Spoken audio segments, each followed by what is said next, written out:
जैसे तरह भक्तों, अगर हमें चिंता मुक्त जीवन जीना है, हमें अपने विचारों को शुद्ध रखना है, हमें ज्ञान की जरूरत है, तो हम एक ऐसे पथ पर चलते हैं जहां ये सब कुछ चीजें हमें मिलती है। इसके लिए आपको नियमबद्ध होना जरूरी है, और सबसे पहले आपको ये जानना जरूरी है कि आप अपने आप से चाहते क्या हैं। ये जरूरी नहीं कि आपको अपना सारा काम धाम छोड़कर इसमें लगना होगा, ऐसा नहीं। आपको जीवन के हर पहलू में रहते हुए, आप आगे बढ़ते हुए, आप इसमें भी साधना भी कर सकते हैं, उस पथ पर भी चल सकते हैं। तो इसलिए चलिए आइए बात करते हैं कैसे कैसे होगा ये सब, कैसे मिलेगा हमें परम शांति, कैसे मिलेगी। उसके लिए सबसे जरूरी है सत्संग, जरूरी है ज्ञान।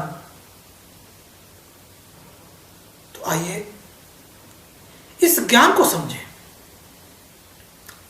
सर्वप्रथम हमें एक ऐसे व्यक्ति, एक ऐसे गुरु की जरूरत पड़ती है जो हमें इस मार्ग को दिखा सके, समझा सके। और उस गुरु को ढूंढना कोई बहुत बड़ा कार्य नहीं है। ये आपको देखना है कि आपका सब्जेक्ट क्या है, आप चाहते क्या है, और इस चीज को लेते हुए आप अपने गुरु से प्रश्नों के द्वारा, उसके प्रवचनों के द्वारा, उसके बताए हुए मार्ग पर चलकर आप उस शांति को, उस परम शांति को प्राप्त कर सकते हैं जिसकी तलाश में आज हर कोई व्यक्ति भटक रहा है। जबकि वो शांति कहीं बाहर नहीं, हमारे अंदर व्याप्त है। उस शांति को प्राप्त करने के लिए हमें सबसे पहले इन आडंबरों से बचना होगा। भौतिक वस्तुओं के रहते हुए भी आप उस परम सुख की प्राप्ति कर सकते हैं, लेकिन उसके लिए नियम रहना जरूरी है, उसके लिए एकाग्रता रहनी जरूरी है, उसके लिए प्रतिदिन साधना जरूरी है, एक ही बिंदु पर प्रतिदिन कार्य करना जरूरी है, मेडिटेशन जरूरी है, जिसे ध्यान कहते हैं। हमें गीता में भी श्री कृष्ण ने अर्जुन को उपदेश देते हुए कहा है कि इन सब बाहरी विकारों से बचने के लिए ध्यान लगाना चाहिए। ध्यान कैसे लगता है, इसको सही तरीके से, सरलतम रूप से एक सच्चा गुरु ही बता सकता है, एक गुरु ही बता सकता है। वो गुरु कैसे बताएगा? जब तक आप उसके सानिध्य में नहीं जाएंगे, जब तक आप उससे जुड़ेंगे नहीं, तब तक वो परम शांति आपसे दूर रहेगी। अपनी शांति, अपनी चंचलता, अपने मन की दौड़भाग को आपको एकाग्रचित करना होगा। तो उस सच्चे गुरु के पास जाइए, नियम बनाइए। हफ्ते में हो सके तो हफ्ते में, साप्ताहिक हो सके तो साप्ताहिक बनाइए, प्रतिदिन हो सके तो बहुत ही अच्छा। लेकिन अपने कर्तव्य भी पूर्ण करने हैं, परिवार को भी समय देना है। तो उसी समय में से आपको एक दिन, 2 दिन, हफ्ते का 1 दिन, महीने के 2-4 दिन ऐसे निकालकर समय अनुसार आपको उस पथ पर चलना होगा। तो आइए बात करते हैं उस पथ पर चलने के कौन कौन से सरलतम नियम। सर्वप्रथम तो हमें प्रतिदिन सोने और जागने का अपना एक नियम बनाना चाहिए। हमारे शास्त्र कहते हैं सूर्य अस्त के बाद भोजन करना शरीर को हानि देना है। सबसे पहले प्रातःकाल उठिए, भोर में उठिए, 4 बजे 4:30 बजे उठिए और उठने के बाद अपना नित्य कार्य करने के बाद थोड़ी देर योग जरूर करें, प्राणायाम करें। उस प्राणायाम से आपके अंदर जो चंचलता है, जो चैतन्य आपका सोया हुआ है, वो जागृत होता है। यह है पहला चरण। इस नियम को निभाइए। ये ना हो कि आज 4 बजे उठ गए, कल 5 बजे और परसों साहब उठा ही नहीं गया, क्योंकि रात में हम तो देर से सोए थे, पार्टी में चले गए थे। नियम को क्रियान्वित कीजिए। नियम ही आपको आपके शिखर तक पहुंचाते हैं, आपके लक्ष्य तक पहुंचाते हैं। आपका नियम बहुत जरूरी है। उस नियम में प्रातःकाल जागिए, व्यायाम योग कीजिए, व्यायाम में प्राणायाम कीजिए। 5 मिनट से शुरू करके उस व्यायाम को आप आधा घंटा 1 घंटे तक लाइए। उसके बाद स्नान कीजिए, जो भी आपका आगे के कर्म उनको पूर्ण कीजिए। अपने कार्य पर जाएं, अपने परिवार को समय दें और रात्रि 9 बजे तक आप निद्रा में चले जाएं। जब आप बिस्तर से उठे, अगली सुबह जब आप बिस्तर से उठे, तो बिस्तर पे पड़ी हुई सलवटों को निकालें। अपने बिस्तर पर की सलवटों को निकालें। अपनी जो आपने रजाई ओढ़ रखी है या चादर ओढ़ी हुई है, उस चादर की रजाई की तय करके स्वयं रखें। देखिएगा, इससे आपको धीरे धीरे शांति, प्रेम मिलना शुरू हो जाएगा। उसके बाद आपने बिस्तर से उठने से पहले इस धरती मां को स्पर्श करें। धरती मां को इन 2 उंगलियों से स्पर्श करके इस तरह से और इस तरह से करके अपने चेहरे पर लगाएं। इससे आपके चेहरे का तेज बढ़ेगा, आप चिंता मुक्त हो जाएंगे। लेकिन यह नियम पर निर्भर करता है। जिस तरह आप प्रतिदिन स्कूल जाते हैं, ऑफिस वाले ऑफिस जाते हैं, महिलाएं घर के काम में लग जाती हैं, महिलाएं जो कामकाजी हैं वो अपने अपने ऑफिसों में, अपने स्कूलों में चली जाती हैं। तो जो नियम से निभा रहे हैं, तो ये भी एक नियम है, इसे भी कीजिए। और उस सच्चे गुरु परमात्मा को हमेशा याद रखिए। वो आप में ही है, आप में ही समाया हुआ है। जब वो आप में समाया हुआ है और आप उसे इधर उधर भटक रहे हैं, वो मूर्तियों में भी है, वो प्राणियों में है, वो जीवों में है, वो पेड़ पौधों में है, वो मंदिर में भी है, मस्जिद में भी है, गुरुद्वारे में भी है, वो सब जगह व्याप्त है। लेकिन किस समय कहां है, ये कहना मुश्किल है। वो सब जगह है, वो तो आपके स्वयं अंदर बैठा हुआ है। अपने इस चैतन्य को जगाइए, चेतना को जगाइए और जाइए। फिर देखिए कि आप जहां होंगे, जिस हालत में भी होंगे, आप परम सुख को प्राप्त कर रहे होंगे। कहते हैं ना, मैं तो गरीब हूं, उसके पास तो धन दौलत है इसलिए वो सुखी है। ऐसा नहीं है।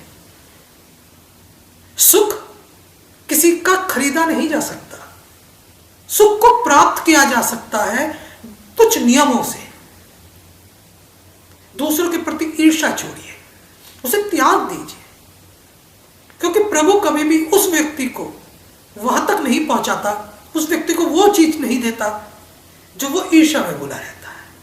इसलिए ईर्ष्या मत कीजिए, प्राणी से प्यार कीजिए। जैसे आप अपने बच्चे से प्यार करते हैं, अपनी चीजों से प्यार करते हैं, लगाव होता है ना अपनी चीजों से। जरा सी टीवी पे आपके बच्चे की गेंद से है, महिला को अपनी किचन से होता है ना प्यार। तो इसलिए ऐसे ही प्यार को बना के रखिए। ये प्रभु से भी प्यार होता है। मीरा, सबरी, ये प्यार ही तो है, ये प्रभु से प्यार ही था और उन्होंने प्रभु को पाया। प्रभु के तो रूप अनेक हैं, किसी भी रूप को जो आपको अच्छा लगे उसे न बढ़िए। अपना एक इष्ट चुनिए, इष्ट चुनिए। इष्ट चुनने का एक सरलतम रास्ता है। कैसे चुने इष्ट? गुरु तो चुन लिया, अब गुरु ने एक अगला पड़ाव दिया था, इष्ट की जानकारी। इष्ट कैसे जाने, इष्ट को कैसे प्राप्त करें, इष्ट कैसे मिलेगा? सबसे पहले तो अपना इष्ट बनाइए, जो प्रभु का रूप आपको अच्छा लगे, जो प्रभु का रूप आपको अच्छा लगे, चाहे वो बाबा बजरंगबली हो, बालाजी हो, भैरव हो, शिव हो, माँ दुर्गा हो, माँ काली हो, भोले भंडारी हो, किसी भी रूप को आप अपना इष्ट बना सकते हैं। इष्ट बनाने से आपके अंदर एक ताकत आ जाती है। जिस तरह शब्द है पिता, शब्द है प्रभु, भगवान, ईश्वर, माता, पिता, लेकिन ये हर व्यक्ति के अपने होते हैं। इसी तरह सभी व्यक्तियों को, इस सनातन धर्म को, इस सनातन धर्म के हर व्यक्ति को अपना एक इष्ट चुनना चाहिए। इष्ट चुनने के बाद उसका एक बीज मंत्र होता है, उसका एक मंत्र होता है, उसका एक नाम होता है। उस नाम से, उस बीज मंत्र से उसे प्रतिदिन जपिए। देखिए फिर कितना आनंद आएगा। धीरे धीरे, एकदम से कुछ नहीं होता। देखिए किसी भी चीज को अगर हमें प्राप्त करना है, बदलना है, तो 7 दिन लगातार कीजिए। 7 दिन लगातार उसी नियम को रखिए। 8वें दिन वो स्वयं होने लगेगा, लेकिन 7 दिन तो करना होगा। देखिए किसी भी चीज को छोड़ने के लिए 21 दिन जरूरी है। 21 दिन में चीजों को छोड़ा जा सकता है। और किसी भी चीज को प्राप्त करने के लिए 7 दिन का समय होता है। 7 दिन में आप उसे प्राप्त कर सकते हैं, उसे अपने शरीर में बसा सकते हैं। तो आपने इष्ट बना लिया। अब उस इष्ट की एक प्रतिमा अपने सामने रख ली, छोटी बड़ी, जैसी यथाशक्ति, जैसी वहां जगह हो, उसको आपने सामने रखी और उसको, उस प्रभु को ये देखिए कि मेरा प्रभु कितना मनमोहना है। उसे प्यार देखिए, वो कौन कौन से सुसज्जित अस्त्रों से, शस्त्रों से, वेशभूषाओं से सजा हुआ है। उसे जानिए, उसके विषय में जानिए। आपका प्रेम बढ़ेगा, ज्ञान बढ़ेगा। किसी भी मंत्र को करें, उस मंत्र का भावार्थ जरूर याद रखें, उसकी हिंदी जरूर पता हो, उसका भाव जरूर पता हो, उसको याद रखिए। जब आप उसको याद रखते हैं तो आपको एक अंदर से नई चेतना जागृत होने लगती है, जो सो गई थी। सो कैसे गई थी? क्योंकि आपने उसे जगाया ही नहीं। उदाहरण के लिए मैं आपको बताऊं, जैसे आप अपने पुत्र को सोया हुआ हो और उसके कमरे में जाकर आप उसे जगाइए मत, तो उसे पता नहीं चलेगा क्या टाइम हो गया, वो सोता रहेगा।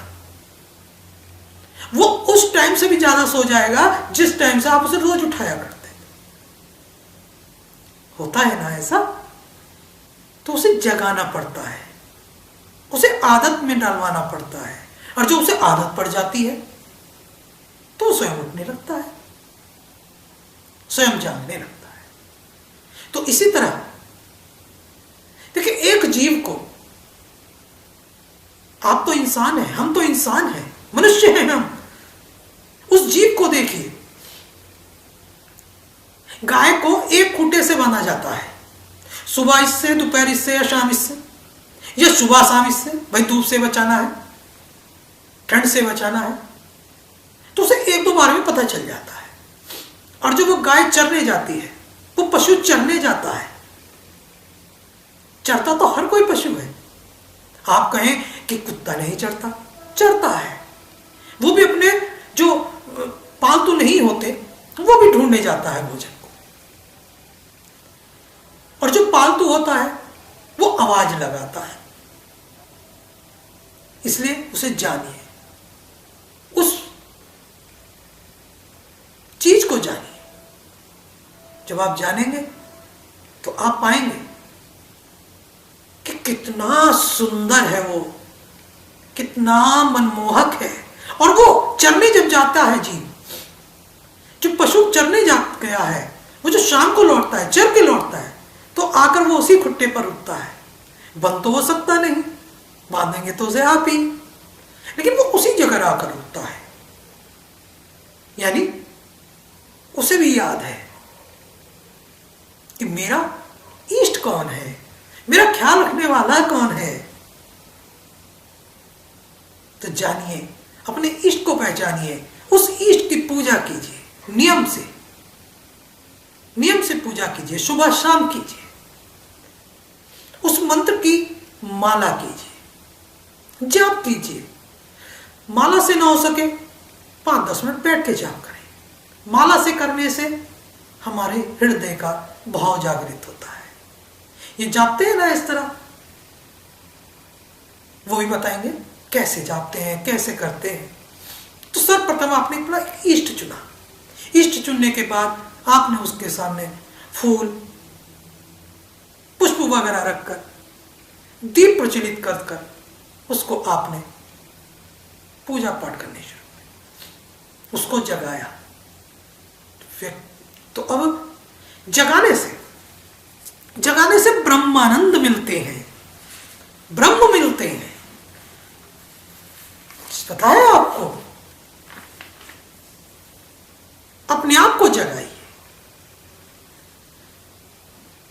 अगर आप अपने आप को जगा लेते हैं, जब देखिए आप किसी ऑफिस में होते हैं, आपकी झपकी लग जाती है, तो आकर बराबर वाला कभी जगाता है, कभी आपको अंदर का भय जगाता है। भय कौन सा? बॉस आ जाएगा। और जब आप अपने इष्ट में चले जाते हैं, प्रभु से मेल हो जाता है, तो आप निर्भीक हो जाते हैं। नींद नहीं आती, फिर तो काम बहुत अच्छा होता है, क्योंकि एक चेतना रहती है, स्वस्थ रहता है, उज्जवल रहता है शरीर। तो आप इस चेतना को, आप इस मन को, इसे जानिए। हर मनुष्य अलग अलग विचारों से बना हुआ है, उसके अपने अपने अलग अलग विचार होते हैं। आपको स्वयं को बदलना होगा, अपने विचारों को बदलना होगा। आपसे आपका सच्चा गुरु तो कोई हो ही नहीं सकता। आपको जितना आप समझते हैं, जितना आप समझ सकते हैं, आप जानते हैं, इतना कोई नहीं जानता। और फिर भी आप अपने आप को ही धोखा दिए जा रहे हैं, अपने आप से ही झूठ बोले चले जा रहे हैं। कहा है ना, एक झूठ को छुपाने के लिए 100 झूठ बोलने पड़ते। तो क्यों भाई झूठ बोले? सच बोलिए, उस सच का सामना कीजिए। प्रभु को बड़ा अच्छा लगता है, साफ मन वाला व्यक्ति, स्वच्छ रहने वाला व्यक्ति, नियम से रहने वाला व्यक्ति प्रभु को अच्छा लगता है। और प्रभु उसको वो चीज प्राप्त देता है जो उसको जरूरत है। चाहे वो भौतिक की हो, भौतिक वस्तुओं की जरूरत हो, चाहे वो खास जरूरत हो, संतान का सुख हो। देखिए, प्रभु ने हमें सब चीजें दी हैं। जल, अग्नि, आकाश, पवन, सब कुछ दिया है, पेड़ पौधे दिए हैं। तो हमारा भी तो फर्ज बनता है कि उसने जो हमें ये शरीर दिया है, हम इस शरीर का ध्यान रख सके, इसे शुद्ध रख सके, पवित्र रख सके। इसे शुद्ध और पवित्र रखने का सरलतम सा उपाय है, नियम बनाइए, प्रतिदिन स्नान कीजिए, उस चीजों का सेवन मत कीजिए जो प्रभु ने आपके लिए रखी ही नहीं है। भौतिकवादी चीजें हैं, धूम्रपान है, शराब है, जिसे मदिरा कहते हैं, ये नुकसानदायक चीज है। इससे हमारे शरीर का हनन हो रहा है, हम अपनी मृत्यु के नजदीक जा रहे हैं, चिंताओं में घिर रहे हैं। अपने कमाए हुए धन को इकट्ठा करना सीखिए, उसे रोकना सीखिए, उसे जमा करना सीखिए। कुछ धन प्रभु नाम में खर्च करें, क्यों नहीं करना चाहिए ना, प्रभु नाम में, तो प्रभु नाम में खर्च करें। आपके द्वार पर आए हुए भिक्षुक को जो आपसे बन सके वो दे। देखिए फिर कितना परम सुख मिलता है। अब घर पे भिखारी आए, भिक्षुक आए, एक तो है वो बेचारा भिक्षुक, पता नहीं किन हालातों, किन रास्तों के कारण वो भिक्षुक बना। अब आपने उसको देना शुरू कर दिया प्रवचन, कमाते नहीं हो, फलाना नहीं हो। अरे पता नहीं क्या प्रेरणा है, किस वजह से कर रहा है, क्या मजबूरी है। तो इसलिए आपसे जो बनता है वो आप कीजिए, आप उसे दीजिए। तो कोई भी नियम 7 दिन तक उसे आप करेंगे तो जरूर पूरा होगा।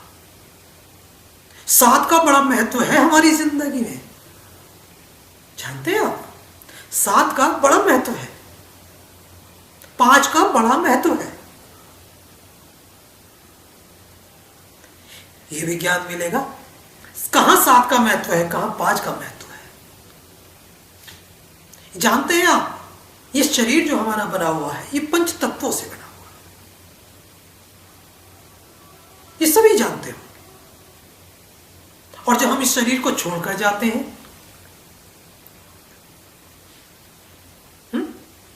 तो कितने, इस 5 में से 2 अपने साथ ले जाते हैं, सिर्फ 2 ही जाते हैं। तो सबसे पहले आपको अपने ईष्ट को चुनना होगा, ईष्ट को अच्छी तरीके से समझना होगा, ईष्ट को उसके मंत्रों का जाप करना होगा। मन में पूरे ख्याल आए तो उसे हटाने पड़ेंगे, नहीं ये गलत है।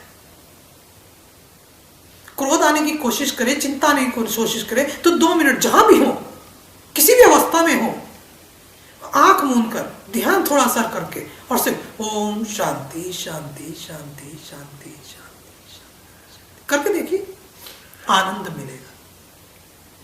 और भाई ऐसे ना कर सके तो अपना नाम लीजिए, भाई तुम कर क्या रहा हो, तो मैं तो ऐसा नहीं हूं, मैं ऐसा क्यों कर रहा हूं, मुझे ऐसा नहीं करना चाहिए। ज्यादा क्रोध आ रहा हो तो बैठ जाना चाहिए, मुट्ठी भींच लेनी चाहिए, थोड़ा जल का सेवन करना चाहिए, आदत में डालिए। जब आप नियम बनाएंगे तो बनेगा, नियम से तो बहुत कुछ हो जाता है। एक एक ईंट रखते हुए पूरी मकान बन जाता है।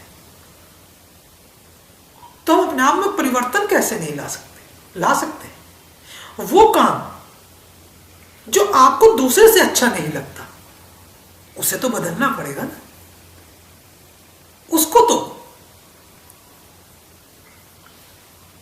जब आप बदलेंगे तो आपको स्वयं को बदलना है। आप चाहें कि आप दूसरे को बदल सके, ऐसा कभी नहीं होता। जब आप स्वयं को बदलते हैं, जो चीज आपको अच्छी नहीं लगती आप उस पे को अपने आप में बदलते हैं। देखिए एक नियम करके देखिएगा, सामने वाले को आप करके बोलिए,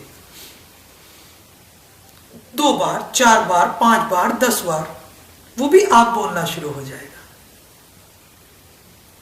जरूर बोलेगा। जैसे ही उसके दिमाग पर ठनक लगेगी कि मुझे बोल क्या रहा है, अब शब्द बोलते हैं बुरे लगते हैं, तूड़ तड़ांग करते हैं, गालियां देते हैं, फिर भी तो उसका जो प्रभाव है वो झेलते हैं।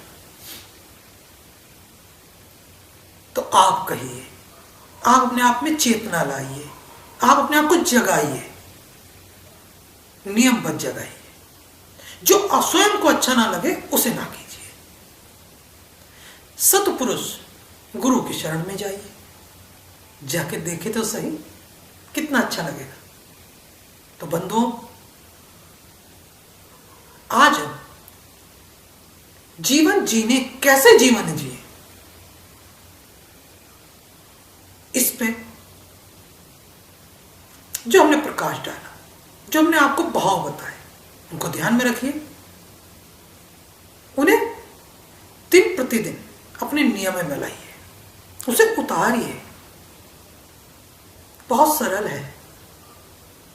आगे इसी तरह और भी बताएंगे कैसे और अपने जीवन में सुधार ला सकते हैं,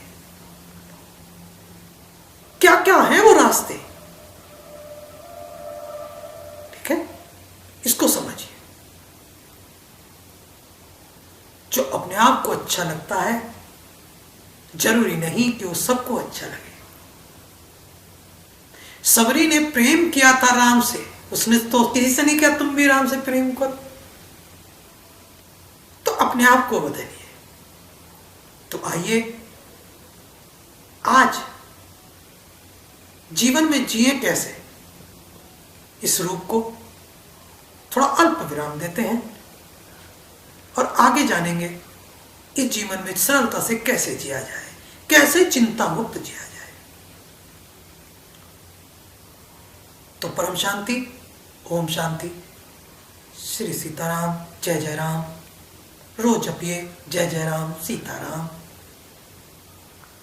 अगर आपको ये वीडियो अच्छा लगा हो, आपको इससे ज्ञान मिला हो और ऐसा ही ज्ञान आप और आगे चाहते हैं, तो इस वीडियो को सब्सक्राइब करें, लाइक करें, जुड़े रहें, देखते रहें। जय सीता।